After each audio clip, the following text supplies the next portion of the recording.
The New Orleans Massacre on July 30, 1866. In the tense Reconstruction years following the Civil War, white resistance to African American citizenship erupted into violence in New Orleans when a white mob attacked and killed dozens of black residents gathered in support of a political meeting. The event known as the New Orleans Massacre or the New Orleans Riot took place at the Mechanics' Institute, where 25 state delegates were reconvening the 1864 Louisiana Constitutional Convention. While the state's new constitution had abolished slavery, Louisiana's legislature had enacted restrictive black codes that curtailed the rights of formerly enslaved people. Radical Republicans sought to rewrite the Constitution to secure voting rights for freedmen, dismantle the black codes, and strip former Confederates of political power. Two prominent city leaders, Mayor John T. Monroe, a Confederate sympathizer, and Sheriff Harry T. Hayes, a former Confederate general, strongly opposed the convention. Following a rally on July 27th,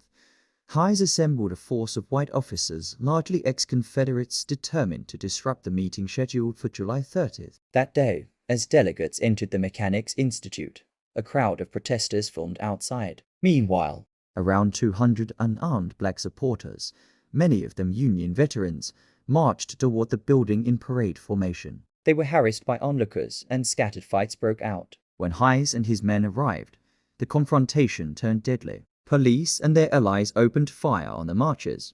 Some fled inside the institute, but many were killed in the streets. According to the National Park Service, 34 African Americans were killed and 119 wounded. Among the white delegates, 3 were killed and 17 wounded. U.S. General Absalom Baird reported to Secretary of War Edwin Stanton that the police, aided by citizens, became the assailants and showed great brutality in making arrests, even attacking those who had surrendered. General Philip Sheridan went further, calling the violence an absolute massacre by the police, without the shadow of a necessity, describing the assault with firearms, clubs, and knives as unnecessary and atrocious.